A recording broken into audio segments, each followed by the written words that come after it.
भगवान श्री कृष्ण द्वारा परम सत्य उपदेश।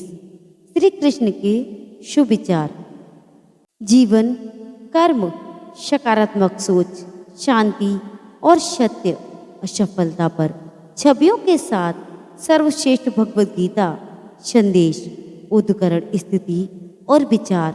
श्री कृष्ण के अनमोल सुविचार।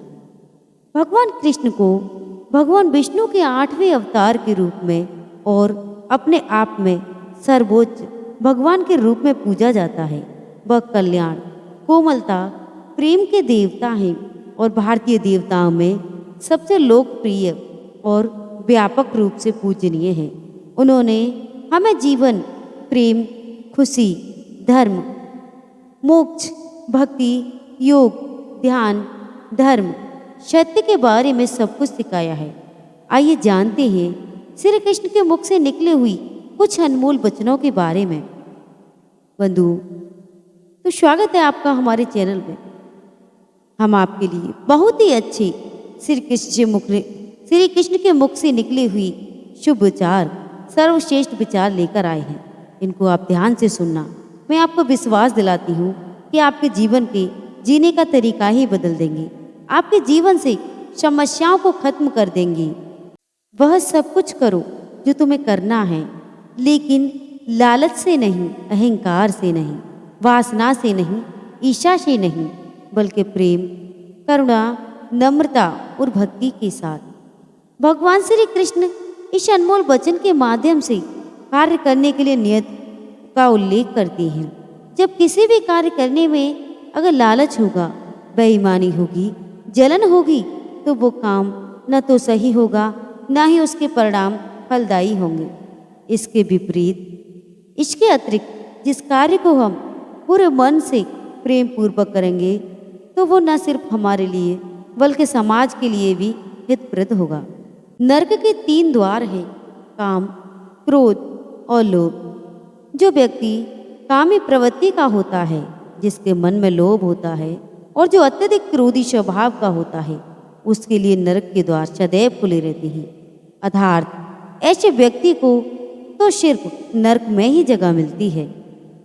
मैं ही सृष्टि का आदि, मध्य और अंत हूँ। भगवान श्री कृष्ण ही इस सृष्टि के पालनहार हैं। वही संसार की शुरुआत थे, वही मध्य और वही अंत रहेंगे। जो आप चाहते हैं उसके लिए नहीं लड़ते, और जो खोया है तो उसके लिए मत रो। मनुष्य सब कुछ चाहता है, पर सब कुछ उसे नहीं मिल सकता।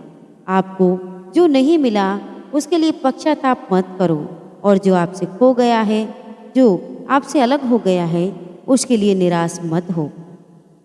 मैं सभी प्राणियों के हृदय में स्थित आत्मा हूँ। मैं सभी प्राणियों का आदि, मध्य और अंत भी हूँ। हर व्यक्ति श्री कृष्ण से जुड़ा है और श्री कृष्ण हर व्यक्ति से जुड़े हैं। वही हमारे आदि, मध्य और अंत है। ठंड या गर्मी, सुख या दर्द का अनुभव करें। ये अनुभव क्षणभंगुर हैं। वे आते हैं और जाते हैं। उन्हें धैर्यपूर्वक सहन करें। समय एक सा नहीं रहता। आज दुख है तो कल सुख भी आएगा, और सुख के बाद दुख भी आना स्वाभाविक है। आपको पूरे धैर्य और श्री कृष्ण पर विश्वास के साथ अपना जीवन निर्वाह करना चाहिए। सत्य कभी नष्ट नहीं हो सकता। अच्छा करने से नहीं डरना चाहिए। लोग अक्सर सच कहने से बचते हैं या डरते हैं, पर सत्य कभी छुप नहीं सकता और ना ही कभी मिट सकता है। कितना भी छुपा लें, पर सच तो उजागर हो ही जाता है। इसलिए जो बात सच पर आधारित हो, उसे करने या कहने और मानने से कभी डरना नहीं चाहिए। इस शरीर का मोह मत करो। ये तो माटी का है, माटी में ही मिल जाएगा। अमर तो आत्मा है, जो परमात्मा में मिल जाएगी। लोग अपने शरीर को सुंदर बनाने में लगे रहती हैं, पर आत्मा की सुंदरता शरीर की सुंदरता से कहीं ज़्यादा महत्वपूर्ण है। शरीर तो नश्वर है, मिट्टी ही तो है, मिट्टी में मिल जाता है, पर आत्मा अमर है। इसलिए आत्मा की सुंदरता पर ध्यान दो। आत्मा की सुंदरता अपने को श्री कृष्ण में लीन करने में मिलती है। जो होता है अच्छे के लिए होता है। कभी कभी विपरीत परिस्थितियाँ हमारी वर्तमान स्थिति को अच्छा करने के लिए आती है। मन चंचल है, इसे और संयमित करना कठिन है, लेकिन यह अभ्यास के बस में हो जाता है। मन चंचल होता है, यह इधर उधर भागता है और किसी भी कार्य की एकाग्रता का दुश्मन है। लेकिन यदि वह व्यक्ति के बस में हो जाए तो इससे अच्छा कोई भी मित्र नहीं। मन को एकाग्र करना जरूरी है, बस थोड़े से प्रयास और अभ्यास की जरूरत है। मेरे लिए ना तो कोई घृणित है और ना ही कोई प्रिय है, ना कोई निर्धन है और ना ही कोई धनी है। बस जो भक्ति भाव के साथ मुझे याद करती हैं, मैं उनका हूँ और वो मेरे हैं। भगवान श्री कृष्ण उन्हीं के हैं जो श्री कृष्ण के हैं। भगवान तो बस प्रेम भक्ति के भूखे हैं। जो भी उनकी भक्ति में लीन होता है, जो भी प्रेम से उन्हें याद करता है, वो सदैव उसका कल्याण करते हैं। मैं हमेशा तुम्हारे साथ और तुम्हारे आसपास रहता हूँ, चाहे तुम कुछ भी कर रहे हो। जब भी आप कोई बुरा कार्य करते हो या अच्छा कार्य करते हो तो आपको लगता है कि कोई आपको देख नहीं रहा, तो यहाँ श्री कृष्ण ने कहते हैं कि तुम जो कुछ भी कर रहे हो वो मेरी दृष्टि में सदैव रहता है। तुम पर हमेशा मेरी दृष्टि रहती है, इसलिए आप ये कभी मत सोचो कि आप अकेले हैं। आपके साथ श्री कृष्ण सदैव हैं। जो कुछ हुआ अच्छे के लिए हुआ, जो हो रहा है अच्छे के लिए हो रहा है, और जो होगा वह भी अच्छे के लिए ही होगा। जो कुछ अच्छे के लिए होगा तो सकारात्मक रहो और अपना कर्म करो। आप वही हैं जिसमें आप विश्वास करते हैं। आप वह बन जाते हैं जो आप मानते हैं कि आप वह बन सकते हैं। भगवान कृष्ण कहते हैं कि हमारी सफलता और असफलता इस पर निर्भर करती है कि हम खुद पर कितना विश्वास करते हैं। व्यक्ति जो चाहे बन सकता है यदि पूरे विश्वास के साथ अपने लक्ष्य पर लगातार चलता रहे। जिस इंसान के चारों तरफ नकारात्मक लोग रहते हैं, उस इंसान को मंजिल से भटक जाना तय है। कहते हैं मन के हारे हार, मन के जीते जीत। जिस प्रकार सकारात्मक विचारों से सफलता मिलती है, उसी प्रकार नकारात्मक विचार असफलता के मार्ग की ओर अग्रसर करते हैं। क्योंकि जैसा हम सोचते हैं वैसा ही हम बन जाते हैं, और अपने विचारों के माध्यम से हमें नकारात्मक और सकारात्मक परिणाम मिलते हैं। अपने अनिवार्य कर्तव्य का पालन करें, क्योंकि क्रिया वास्तव में निष्क्रिया से बेहतर है। मनुष्य एक ऐसा प्राणी है जो कर्म करता है, इसलिए कर्म करना प्रत्येक व्यक्ति का धर्म भी है। कर्म करने वाला व्यक्ति ही कर्मवीर कहलाता है, इसलिए कार्य करते रहना चाहिए। बैठे रहने से हमेशा बेहतर होता है। मनुष्यों के स्वामी कृष्ण हैं, और जहाँ अर्जुन सर्वोच्च धनुर्धर हैं, वहाँ निश्चित रूप से ऐश्वर्य, विजय, असाधारण शक्ति और नैतिकता होगी।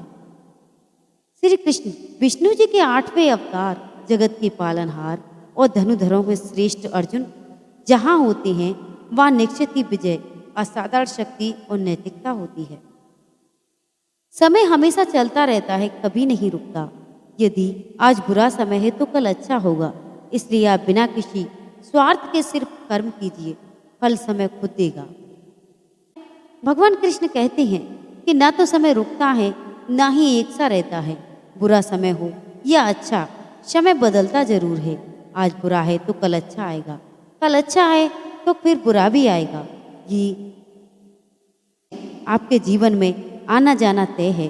सुख के बाद दुख और दुख के बाद सुख आते जाते रहते हैं, इसलिए इस पर हमारा कोई बस नहीं, लेकिन कर्म पर हमारा बस जरूर है। आप सिर्फ कर्म कीजिए, फल की चिंता किए बगैर समय आने पर आपको फल जरूर देगा। जो अहंकार से मोहित हो जाता है वह सोचता है कि मैं ही करता हूँ। भगवान कृष्ण कहते हैं कि जो अज्ञानी व्यक्ति होता है वो गलतफहमी पाल लेता है कि वही करता है सभी कार्य। वह सोचता है कि सभी कार्य मेरे द्वारा ही किए जा रहे हैं, ऐसा जान उसमें अहंकार ला देता है। परंतु इस सृष्टि में जो भी हो रहा है वो तो प्रकृति द्वारा किए जा रहे हैं। अज्ञानता के कारण व्यक्ति में जो मैं का अहंकार जन्म ले लेता है तो उससे उसका पतन होना निश्चित है। मैं किसी का भाग्य निर्माण नहीं करता, हर व्यक्ति स्वयं अपना भाग्य बनाता है। श्री कृष्ण कहते हैं कि वो किसी के भी भाग्य का निर्माता नहीं है, व्यक्ति खुद ही अपना भाग्य लिखता है। आप जैसा बीज बोएंगे आप वैसे ही फसल काटेंगे, आप जैसा कर्म करेंगे आपको वैसे परिणाम मिलेंगे। यदि विद्यार्थी मन लगाकर पढ़ाई करेंगे तो परीक्षा में सफल अवश्य होंगे। इसलिए हर व्यक्ति का भाग्य तभी बदलेगा जब वो ऐसे कर्म करेगा। पृथ्वी, जल, अग्नि, वायु, आकाश, मन और अहंकार, बुद्धि और अहंकार, ये मेरी प्रकृति के 8 विभाग हैं। जो कुछ भी है वो वर्तमान में है।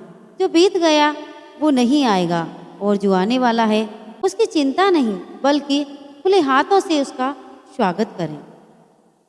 भ्रम और संदेह से परे जब आप भगवान से प्यार करते हैं तो आप हर चीज से प्यार करते हैं। मन उन लोगों के लिए दुश्मन की तरह काम करता है जो इसे नियंत्रित नहीं करते, और अपने मन को जीत लिया उसके लिए मन सबसे अच्छा मित्र है। क्रोध में इंसान भ्रमित हो जाता है और भ्रम से बुद्धि व्यग्र हो जाती है और अपने गलत फैसले के चलते उसका पतन होना शुरू हो जाता है। जो कर्म में अकर्म देखता है और अकर्म में कर्म देखता है वो मनुष्य में बुद्धिमान होता है। आप केवल कर्म की हकदार हैं, उसके फल के कभी नहीं। मनुष्य अपने विश्वास से निर्मित होता है, जैसा वो मानता है वैसा ही वो बन जाता है। आत्मा विनाश से परे है, कोई भी उस आत्मा का अंत नहीं कर सकता जो अनंत है। खुशी मन की ही एक अवस्था है जिसका बाहरी दुनिया से कोई लेना देना नहीं। यांत्रिक अभ्यास से बेहतर है ज्ञान, ज्ञान से बेहतर है ध्यान। कोई भी व्यक्ति जो अच्छा काम करता है उसका कभी भी बुरा अंत नहीं होगा, चाहे यहाँ या आने वाले संसार में।